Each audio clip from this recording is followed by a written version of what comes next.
Hello, everyone, and welcome to Citizen by CNN. I'm Jessica Schneider, Justice Correspondent here at CNN. Thank you all so much for joining us.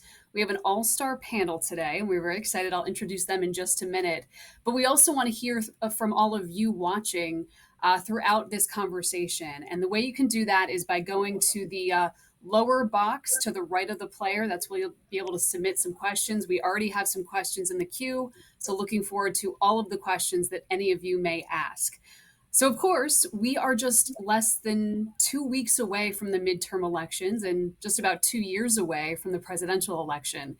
So, we want to talk about voting rights and, in particular, voting rights in the Supreme Court and all of the cases that the Supreme Court has already decided on and the cases they have heard and will hear this term dealing with voting rights. So, we'll be talking with a panel of experts, and I want to introduce them. First, we have senior Supreme Court analyst Joan Biskupic. Then we have Bradley Hurd. He is at the Southern Poverty Law Center, and he's the deputy legal director there for the Voting Rights Practice Group, a crucial group. And then we have Elie Honig. He's our senior legal analyst here at CNN. He's also a former state and federal prosecutor. So thanks to all of them for joining. You know, we are seeing a lot of crucial action at the Supreme Court when it comes to voting rights. So before we jump into the nitty gritty here, I kind of want to encapsulate what's happened at the Supreme Court over the last decade. And a lot of the decisions that the Supreme Court has issued over that decade, critics have said have really come as a detriment to minority voters. It was back in 2013 when the very important Shelby County decision was issued by the Supreme Court. And that really gutted Section 5 of the Voting Rights Act. And that meant that states that in the past that had to get federal clearance for any new voting provisions, they no longer had to get that clearance. And they could enact these voting provisions without getting the okay, the green light first, and then groups would have to challenge them after under Section 2. Section 2 is now really what's being litigated in the lower courts and has now come up to the Supreme Court. It was just last year in 2021 that the Supreme Court actually upheld two Arizona voting regulations that critics viewed as detrimental to minority groups.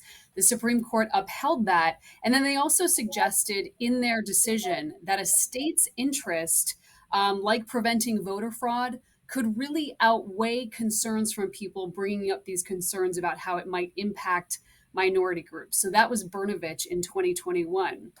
This term, they just heard arguments about Alabama and redistricting and how Section 2 factors in particular, the minority groups, I should say, who are disputing these districting lines say that they should have more than one of the seven majority minority districts. And they say that's because Black voters make up 27% of the state of Alabama, and they should be entitled to having more than just one district where they are a majority. And then coming up on December 7th, the Supreme Court will hear a case that we're also going to talk about the independent state legislature theory that really says that state legislatures have ultimate authority over state courts when it comes to determining voting regulations, including redistricting. So that's going to be a big one as well. That is a big talker here. So hopefully that's a good recap for you. Don't worry if you didn't catch it all. We'll touch on it throughout this conversation. So Bradley Hurd, I really want to start with you because you oversee the Voting Rights Practice Group at the Southern Poverty Law Center. Can you tell us, how important these cases are, what's at stake in the Supreme Court this term especially, and how it will impact voters, minority voters? I specifically have a question from David in Michigan. He says, how can Black voters and other historically excluded groups prepare for potential voter suppression tactics? So can you weigh in on that and how important this term is at the Supreme Court?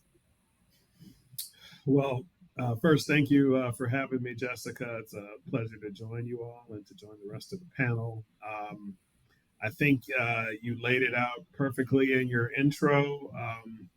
What's at stake is is the ability of marginalized groups, communities of color, language minorities, to protect voting rights, to come to the courts to seek relief and protect voting rights. Voting rights is on the Supreme Court docket, and it's on the ballot. So I would say that. And as to the question, it's a very prescient question. I think that the best tool that uh, Black voters or other communities of color could handle is to be prepared and be on watch, because we know that there are efforts out there to suppress the vote, to intimidate. We saw recently in the news those people standing uh, in masks and with long guns around absentee drop boxes. Um, there's all sorts of intimidation in the vicinity of polling sites on election day, misinformation. I would say a few things. One, make sure before you go to the polls, plan your vote, make sure that you are at the right polling place, that you know where you're supposed to be, double check your registration status.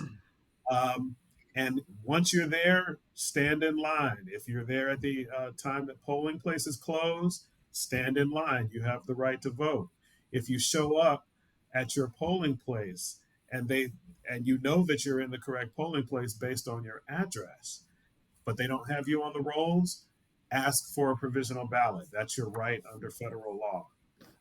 You have to know in your heart that you have the right to vote and to be prepared to exercise that right in the face of clear voter suppression. Important points. And I'll get back to you, Bradley, on a few more tips that you might have. But Ellie, I want to give people who are watching an understanding, a greater understanding of the Voting Rights Act. We saw Section 5 really gutted, and that was this pre-clearance provision.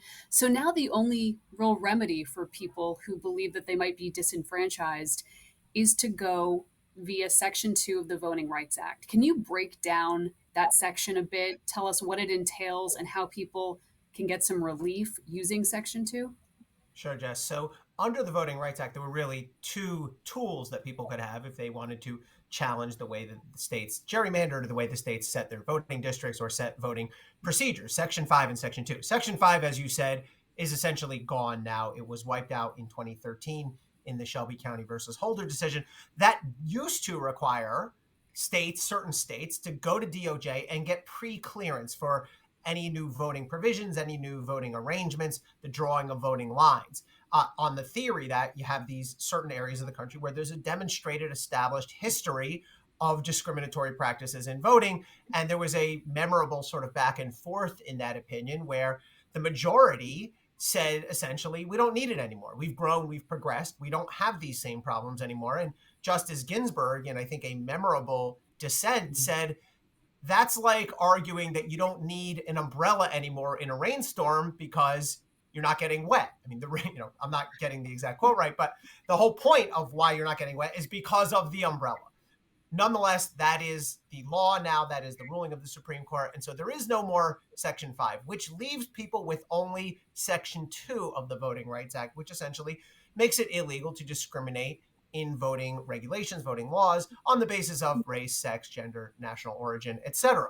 But the question that's before the court, I think now in the Merrill case is essentially, does the person challenging the state's voting requirements have to show discriminatory intent, or is it enough to show a discriminatory impact? And of course, it's much harder to show discriminatory intent because rarely are people, officials, policymakers going to say, hey, let's draw it this way so we can discriminate against so-and-so. It's really hard to prove that.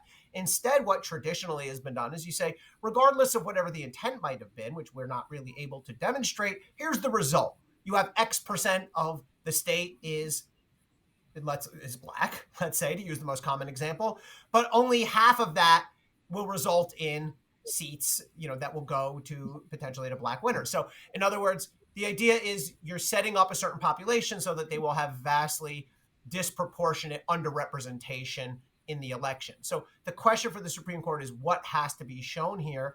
And look, I guess we'll get a little bit into what do we foresee, but this is a 6-3 Supreme Court even if Roberts remains a sort of centrist middle vote, you still have 5 pretty dyed-in-the-wool conservatives. And I think the more likely outcome is we do continue to see Section 2 eroded, which I think is a real concern with people like Bradley, people who are on that side of the voting rights dispute.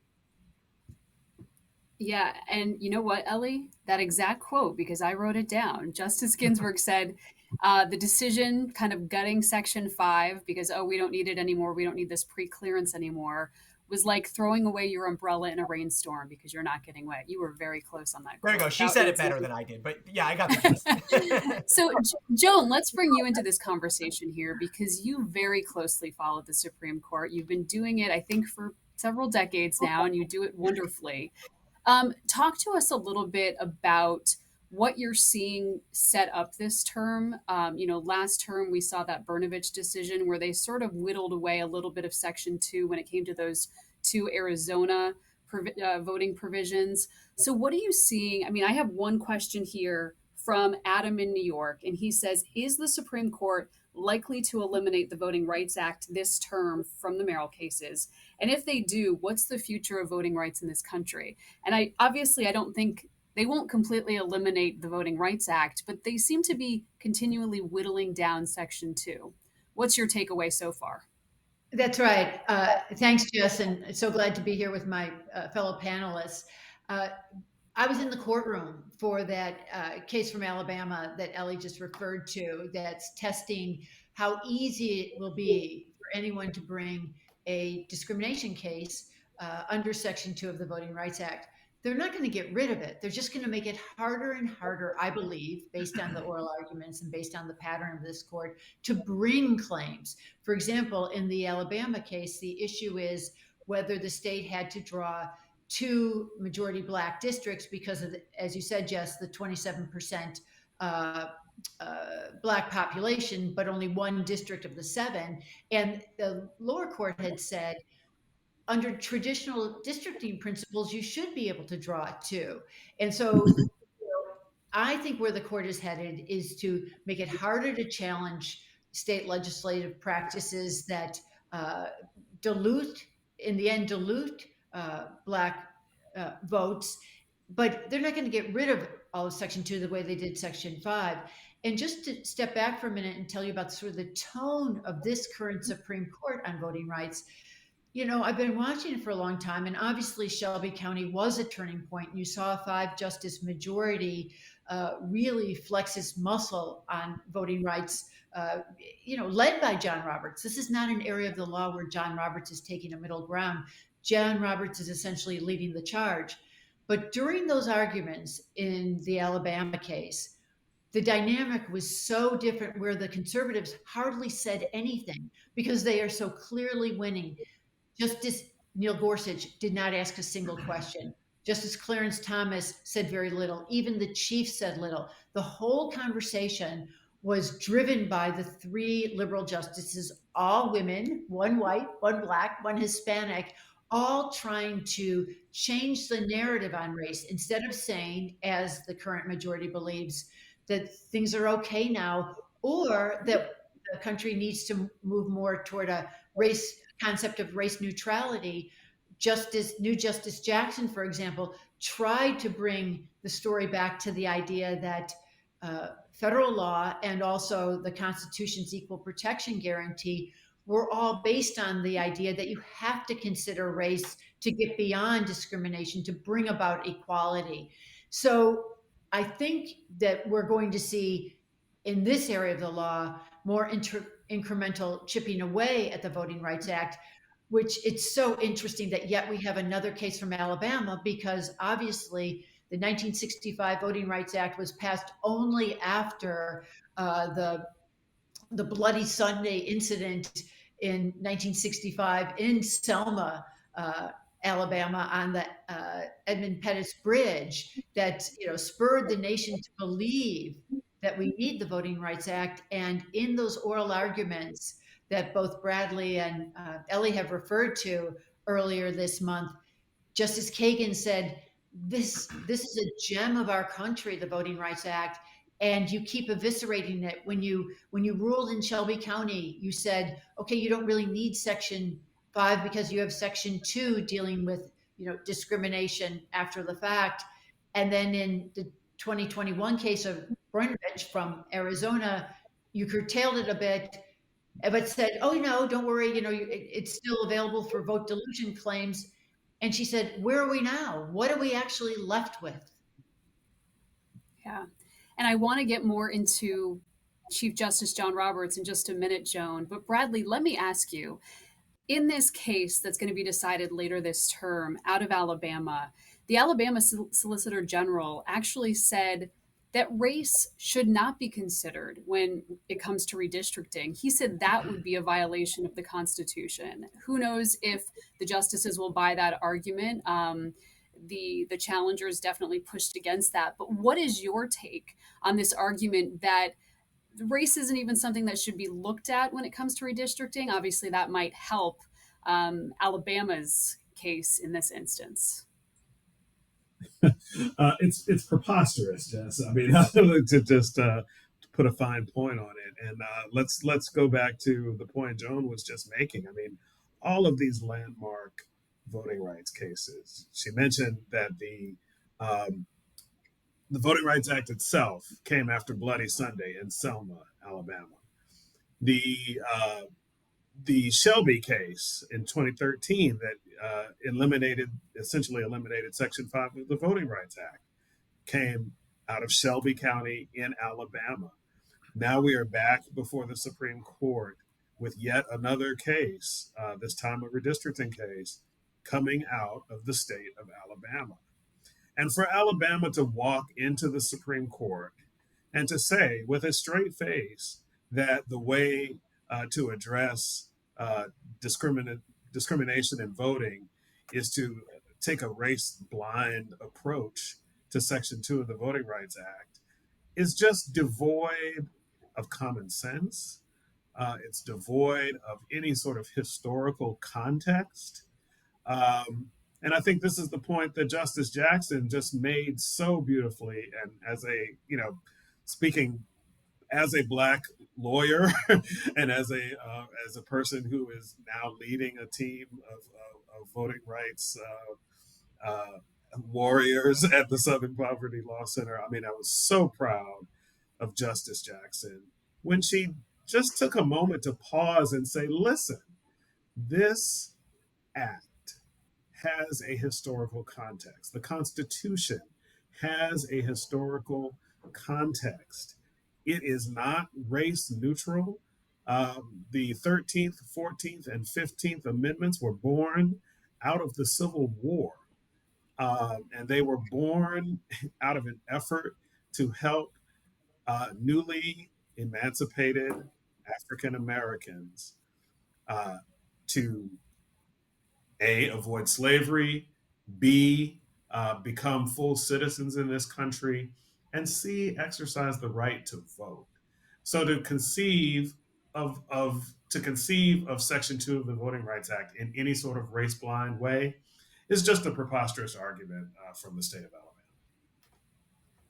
And you know what? We're getting a lot of questions in. Our producer, Jess Moskowitz, is texting me as we go along. So I guess based on the questions I'm getting in, guys, I kind of want to shift the focus because I was going to drill more into, the Voting Rights Act, but it seems like people on the whole, and Ellie, you might be able to talk about this off the bat. People are concerned in general about the court's legitimacy, and this is something that we've seen as a hot topic after the overturning of Roe v. Wade throughout the summer. In fact, Justice Alito just talked about it last night in his talk, kind of pushing against the comments from Justices Sotomayor and Kagan about concerns about the legitimacy of the court. Alito last night saying you can question the decisions of the court, but not the court itself. So, Ellie, I want to start with you, talking about how this perception of potential illegitimacy of the court, how it reverberates, how people are viewing the court, and then maybe especially if they start rolling back parts of the Voting Rights Act to, affect how minority voters are treated, how this might further impact the courts as it's perceived. So I think the Supreme Court is going through a real crisis in public confidence right now. Certainly, unlike anything I've seen. I'd be interested to hear Joan's view on the broader historical context here. But nothing I've seen in my lifetime can compare to this, to the lack of public faith in the court itself. I don't like to question the legitimacy. I push back a little bit when people say the court's not legitimate. I mean, all these justices through the politics were properly nominated and confirmed, and I don't think we should be saying any of these justices is illegitimate. But I think it's absolutely fair game to say the court has lost the presumption of being non-political and apolitical. And that really goes both ways. I'm not necessarily saying it's an equal equation, but both sides have become so utterly predictable in where they will come out. And it's always based on outcome. It's always based on the fact that you can so reliably predict right now how will a case come out by arguing, well, what's the liberal outcome? You know, the 3 liberal justices will land there, or would have last time with Breyer, now replaced by Jackson. And what's the conservative outcome? And at least the 5 and maybe all 6 will land there. And to me, it undermines the whole notion that these are umpires calling balls and strikes, because umpires sometimes call balls, sometimes call strikes. It's more like the team in the field calls everything a strike, the team at bat calls everything a ball, and it's eminently predictable.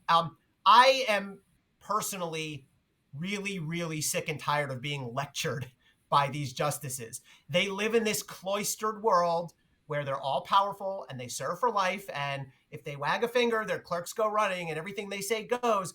But I've had enough with Samuel Alito and Clarence Thomas and, frankly, Stephen Breyer lecturing us outside of the court about how non-political they are and how dare we have any questions to the contrary. Because the behavior, the actual decisions rendered by the court over the last several years have completely undermined this notion that they're non-political, that they're apolitical. And by the way, this new trend towards Supreme Court justices becoming celebrities and writing memoirs. I think I did a count last summer, and 5 of the 9, you can't get across ideological majority on much, but 5 of 9 across the ideological spectrum have written books, have done speaking tours, have gotten multi-million-dollar advances. I think Amy Coney Barrett got a multi-million-dollar advance reportedly on her book within months of taking the bench. So my faith in the Supreme Court's impartiality and apoliticalness is very, very low right now. And I think the way to fix that is to actually show it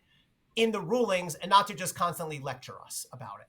Well, I want to get Joan weighing in on that because obviously she follows these justices very closely. And Joan, it seems as if these justices, well, in particular, Justice Alito, Sotomayor, Kagan in recent weeks/months have been very outspoken in their speeches. Justice Alito even issued a statement to the Wall Street Journal, which was fairly unprecedented.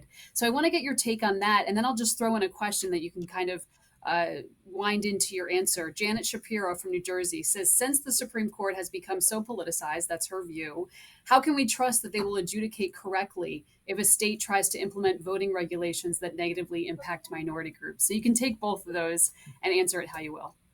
Sure. And that question, Jessica, is exactly why the Supreme Court should be concerned about public confidence in it as an institution, because it doesn't have, as the cliche goes, the power of the purse or an army. It only has its integrity and its stature. And if the public starts to not have faith in its rulings, why will it abide by it? Back in 2000 with Bush v. Gore, when the Supreme Court essentially decided the election by a single vote, people abided by it. In 2020, between Trump and Biden, I wondered if a conservative-dominated court would issue a ruling that people would have similar confidence in, and it's only become more deeply partisan. And just to address kind of what makes this different, certainly at the beginning of the 1900s, when FDR was attacking the court as 9 old men, and there was all this talk about potential court expansion, court packing, the court was controversial. During Earl Warren's stewardship as Chief Justice, there were impeach Earl Warren signs throughout the South for some of the rulings. But those 2 episodes did not break it down along both ideological and political lines. Right now, what we have is a court where all the Republican appointees are voting essentially in lockstep step with the chief, varying a little bit, and the Democrat appointees are voting in a different way. And I just want to say what has pushed so many people over the edge has been the reversal of Roe v. Wade, where President Trump vowed to put on justices who would reverse Roe. All three of those justices voted to reverse Roe in a case in which the actual question the justices were being asked to decide and the justices agreed to take the case on was not reversal of Roe. So that has played into the question of, is the court fair? Is the court on the level? And so I do think those are very legitimate questions. And then just to segue quickly, Jessica, to your question about what the justices themselves are doing now. First of all, I think you're going to see more from Justice Kagan and more from Justice Sotomayor, and we'll have to wait and see what Justice Jackson does outside of the court building, calling attention to issues of legitimacy as they see it. They have nothing else right now. They are down to 3 votes, which is, again, talk about in our lifetime, we've mostly had a 5-4 court. The 6-3 court is a whole nother animal and very difficult for them to be struggling with. So they are taking their case to the public. And then when you have mainly Sam Alito right now speaking about how you shouldn't question the court, both he and Chief Justice Roberts, for the little bit that he weighed in, Jessica, made it sound like people were questioning the court because of the decisions, because of the bottom line rulings. But that's not quite right, because what people are seeing is the reversal of decades old precedent.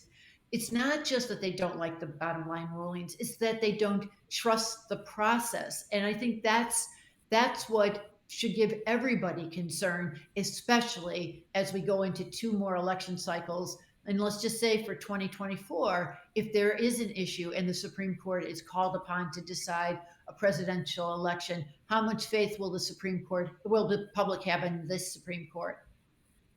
That's a great point. And Bradley, I want to bring you in here. In your position at the Southern Poverty Law Center, what are you hearing from your attorneys, from people who might come to your group?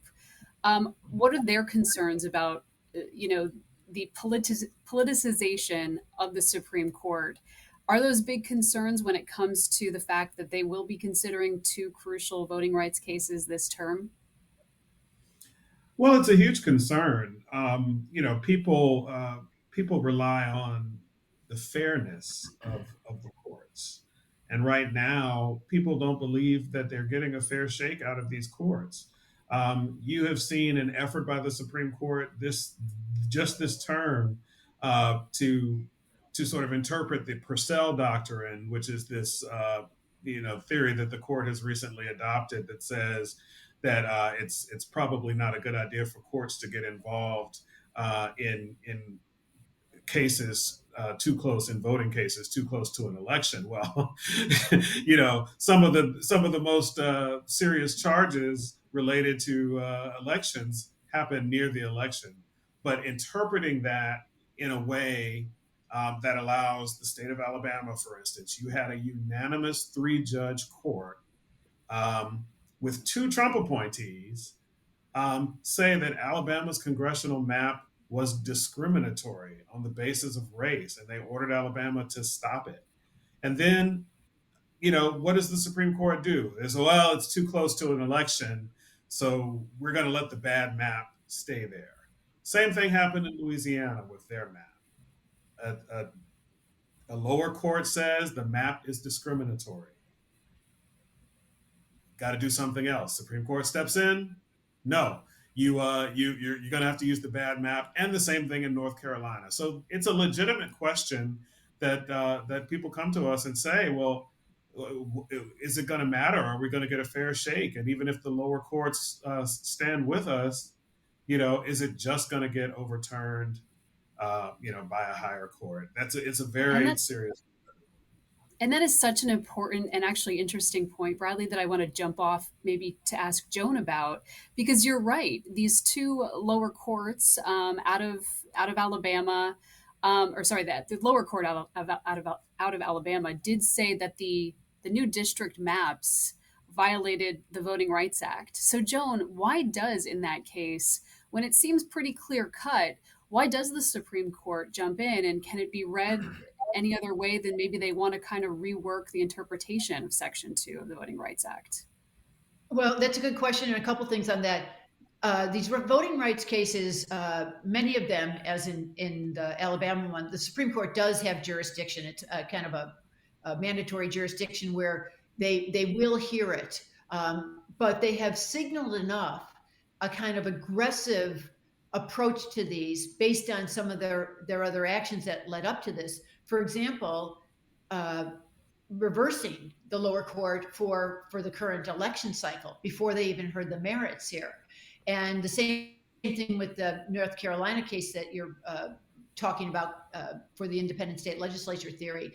You know, the justices, instead of letting lower courts with a nice mix of Republican and Democratic appointees, or even in one of these cases below, you know, 2 Trump appointees, instead of letting the lower courts, you know, work it out that way and leaving that for the current election cycle, the current Supreme Court has gotten more aggressive into stopping the state action, the state lower court action. So they didn't need to do that.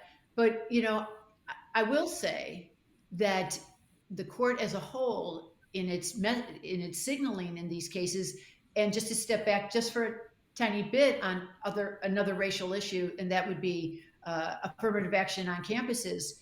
As you know, Jess, in that case that they're going to hear Monday, they didn't have to agree to hear the Harvard and University of North Carolina challenges. That's not like this voting context. They didn't have to take up those cases to say, we're going to revisit a 1978 precedent on race, you know, kind of in the same arena as some of these racial issues we've been talking about. But they reached out for those cases, and just as they have signaled to state legislators that they are sort of open for business in these kinds of challenges, they're doing that in other areas of race too, Jess. Yeah. So let's hold on that voting rights chat. We can circle back to it at the end because I do have a few more questions, especially for Bradley as well. But let's talk about this other big case that's coming up that will affect voting, elections in general, the independent state legislature theory. Ellie, I want to tee you up for this. Break it down for us in 15 seconds or so or less. You know, what is this theory and what's at stake at the Supreme Court when they hear this case on December 7th? Well, I can usually answer quickly. I'll ask for a little more time than 15 seconds. Maybe 30. I'll give you 30. With leave of Your Honor, Judge Schneider. So the Constitution says that state legislatures have the right to determine manner and place of choosing of presidential electors. How are we going to hold our elections? How are we going to award our electoral votes? That has long been understood to mean state legislatures as modified by state courts. So if a state legislature comes up with some method, but then the state Supreme Court says, no, that's unconstitutional, then it's unconstitutional and you have to figure out some other way. The argument that's being advanced now, this ISL, independent state legislatures argument, is state legislatures can do whatever they want and nobody, including state courts, can do anything about it, which is as extreme as it sounds. And to use an example that I've used before, my home state here in New Jersey, if our state legislature passed the law saying the way we're going to decide our electoral votes is we're going to all gather at the Giants football stadium and flip a coin, and heads means they all go to the Democrat and tails means they all go to the Republican, that would obviously be unconstitutional. If the Supreme Court of the state of New Jersey said can't do it, it's unconstitutional, that would have no effect under the independent state legislature's doctrine. So you can see where this is going, and you can see where there's potential mischief here, because if this theory of the independent state legislatures is validated, one, the states will be unchecked. And two, this was the kind of thing that Donald Trump and his supporters were prevailing upon state legislators in Wisconsin, Arizona, and elsewhere, Michigan, Georgia, to try to do, to say, well, you're the state legislature, you can just do whatever you want. So this is a loaded case, Moore versus Harper, and in my view, one of or the most important ones on the docket this term.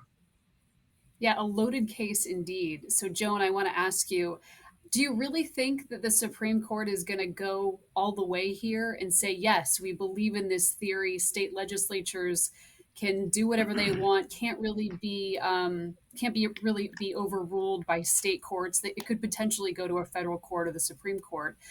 Do you think? I mean, this has been such a hot topic since the 2020 race. What do you think the Supreme Court's going to ultimately say or do here?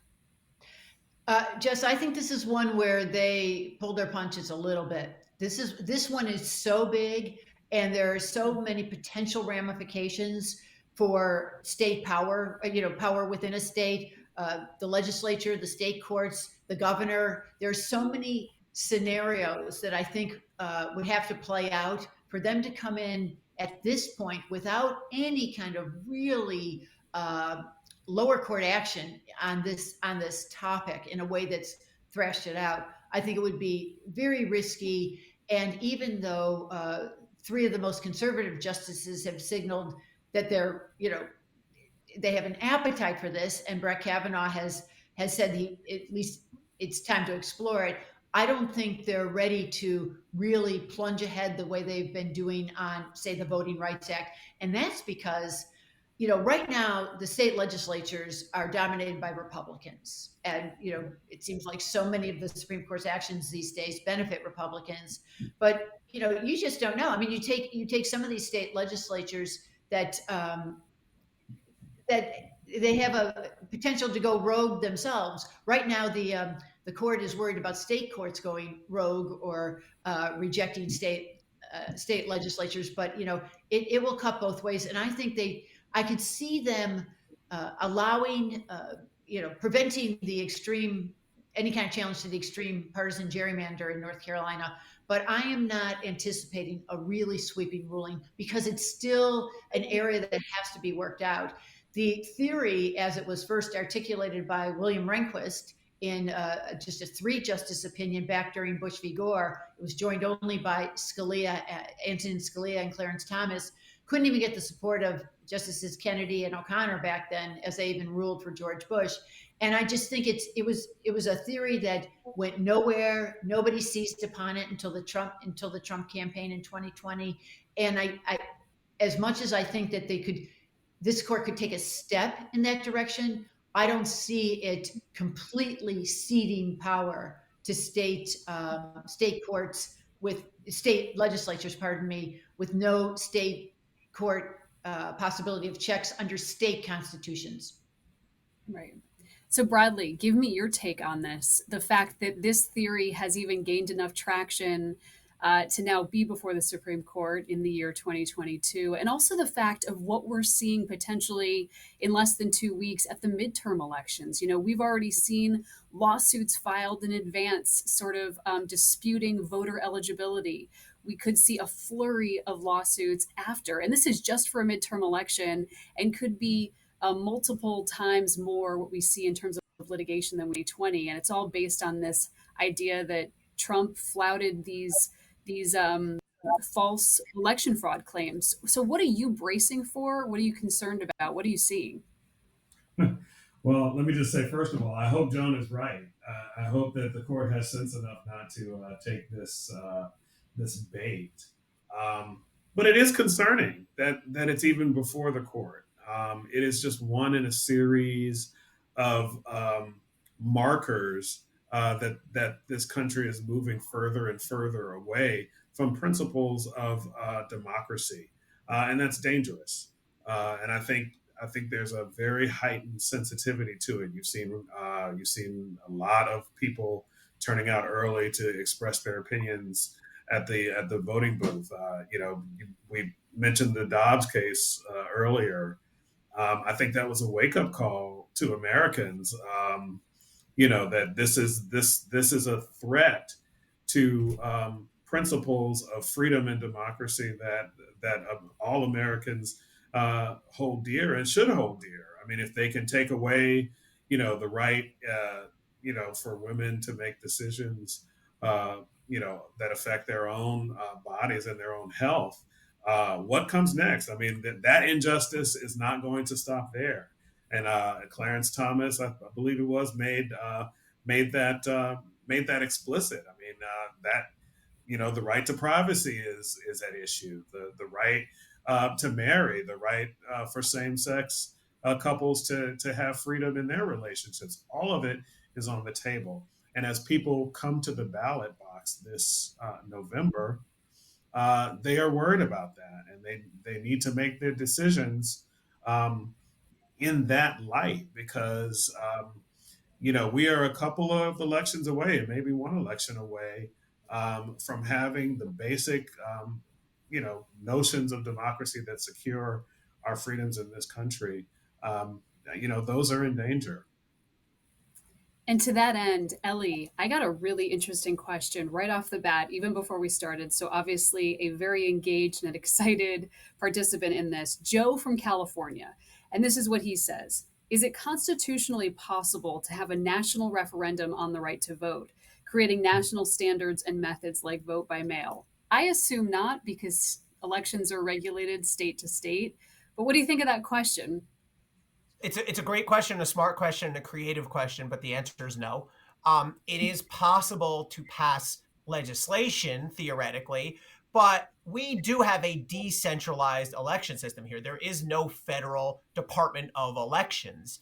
And I think that's a good thing. I think that's by design. And I think 2020 showed us why. We really have 50 or 51, counting DC, separate state level bureaus of election that administer their own election. I mean, imagine if, as Donald Trump, as we've seen through the January 6 hearings, was pulling every lever of power available to him. Imagine if it would have to be located within the executive branch. There was a federal Department of Elections with a secretary of elections who worked under the president. I mean, it would have been one-stop shopping for what Donald Trump was trying to do by pressuring DOJ, by pressuring Arizona, Wisconsin, Georgia, by pressuring the vice president. If you just had one place administering this all, then you're federalizing, you're centralizing, and I think you're opening it up to more potential mischief and danger. And I know I'm sure people are asking, what can be done? Can there be, can we add justices to the court? Can we impeach? The answer is yes and yes, but neither of those things are going to happen. Yes, a Supreme Court justice can be impeached. Federal judges have been impeached. It's just not going to happen politically. Yes, you can expand the number of justices on the Supreme Court. You don't even need to amend the Constitution to do that. The Constitution does not say it must be 9. We've actually changed the number over the years. It's been as low as 5 and as high as 10, but the current number of 9 has been in place through a federal statute for over 150 years now. So you would need your Congress, your houses of Congress, to pass it and the president to sign it. And Joe Biden got in a little bit of trouble during his 2020 campaign because he had been for decades against expanding the number of justices on the court. He took blowback. He tried to mitigate his position, ended up appointing a commission, which issued a report with a bunch of mishmash about here are some options. And of course, nothing got done. So sorry to be the bearer of bad news to those hoping for sweeping reform. But one of the things with the Supreme Court is there's not a heck of a lot that can be done outside of the nomination and confirmation of justices themselves. So that's why it's important to vote, to elect people who you want to see eventually appoint maybe more justices. We're coming up, actually, we're at 2:46, but I think we might have time for, I think, 2 more questions that I'd like to throw. First of all, to Bradley, I got a good kind of overall overarching question from Philo in California. And this speaks outside the courts. Maybe if people are frustrated with what they've seen courts, the Supreme Court doing. The broader question is, what do you consider the most effective way to strengthen voting rights at this pivotal point? Is it people lobbying their own individual lawmakers in states, going to the ballot boxes? What is it for you? Well, I think that's a good segue. I actually wanted to hop back on a point that Ellie was just talking about in your last question about, what can be done at the federal level. And I do think that while we do have a decentralized form of elections, the Constitution does allow Congress to regulate federal elections, and the regulation of federal elections can have a palliative effect on elections, both federal and state, generally because there's only one voter registration system, et cetera. So one of the things that we can do on the federal level is to pass legislation like the John Lewis Voting Rights Act that would restore the preclearance provisions, modernize and restore the preclearance provisions, and that would go a long way into helping to prevent discriminatory laws from taking effect in the first place. That's a solid thing that we can do. You've seen some discussions in Congress around the Electoral Count Act, the ancient law that would have, that if reformed will prevent something like another January 6th style of a stolen election, right? Where you just redefine what the role of Congress is in counting those electoral college votes, right? So there are things that you can do on a legislative level. Well, we'll have to wait and see on that. I want to end this maybe with a question for Joan. And this comes to us from Joy in Ohio. But the reason why I'm going to ask it and last is because I think it sort of encapsulates the sentiment that maybe some Americans have, especially after the overturning of Roe v. Wade, and also looks toward what's at stake with the voting rights cases here. It says, how does the Supreme Court hope to remain legitimate if they continue to take away freedom and liberties that are considered American norms? Again, a very overarching question, but it does touch at a sentiment that I think many Americans are probably feeling at this point. What's your thought on this question? Yeah, and I think it's a question that actually the justices ask themselves, Jessica, is that, and I think the only answer is that they have to be judged over time. And we're all still sort of getting accustomed to what they did this summer in many rulings. And we're going to have to see how they now respond to the public reaction as they rule in these upcoming cases. And if this is really the new normal, which it might be, given the justices, I'll remind everybody that four of the justices are quite young. Three of the three Trump appointees are only in their 50s. So this is a court that Joy will have, Joy who asked the question, that she will have for probably her lifetime and maybe her children's lifetime, just because they'll be with us. And they will either continue on the path they're on, and this will be the court America will have, or they will pivot in some way that maybe does restore more public confidence. Excellent. Well, thank you, everyone. Joan Biskupic, Bradley Hurd, Ellie Honig for joining us. And I want to make a note for everyone who has joined us online. Thank you so much for jumping into the conversation and hearing what our experts have to say. I mean, you can get a lot more of the election resources, and I'm going to give you the website right now, cnn.com/election/2022. Obviously, our team here at CNN is closely following the midterm elections. We've already got teams on the ground. We're also looking at the legal implications, so a lot to come here. You can also register for more Citizens Conversations. That's at cnn.com/citizen. And I want to note, if you were really intrigued by the talk of the Supreme Court is still live streaming all of its arguments. As Joan mentioned, on Monday, they'll be back at it with two cases dealing with affirmative action, the fact that they may actually ban potentially affirmative action and the consideration of race in admissions decisions at universities. So, you can log on, get our take, but also go straight to the source at the Supreme Court. So thank you, everyone, Joan and Bradley and Ellie as well. We really appreciate you guys joining us for this Citizen by CNN talk, and we'll see you soon. Bye. Thank you. Thanks, Jess.